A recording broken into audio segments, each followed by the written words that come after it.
ఈరోజు sugar పేషెంట్లలో maximum నేను ముగ్గురికి దాకా షుగర్ గురించి చూస్తే దాంట్లో వాళ్ళకి నార్మల్గా అన్నది నార్మల్ రేంజ్లో ఉంటే షుగరు, కానీ వాళ్ళు వాడే ట్యాబ్లెట్లో మెట్ఫామ్ 1000 mg దాకా వాడడం అన్నది ఎక్కువ జరగడం వల్ల వాళ్ళు బాడీలో వీక్నెస్ అన్నది బాగా పెరగడం జరుగుతుంది.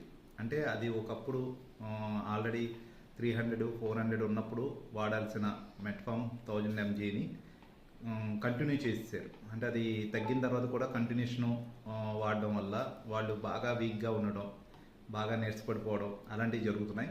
అలా ఈరోజు నేను చూసిన దాంట్లో ముగ్గురు ఖచ్చితంగా అలా వాడడం వల్ల వాళ్ళు బాగా వీక్ అవ్వడం, వెంటనే టెస్టింగ్కి వెళ్ళి పంపిస్తే నార్మల్ రేంజ్లో ఉండడం వల్ల మళ్ళీ దాన్ని నేను నార్మల్ పవర్ తీసుకురావడం జరిగింది. అలా మీరు ఎవరైనా సరే తెలియక గమ్ముని మీరు వాడుతూ ఉంటే డాక్టర్ సలహా లేకుండా మీరు వెంటనే దాన్ని తగ్గించుకోవడానికి ట్రై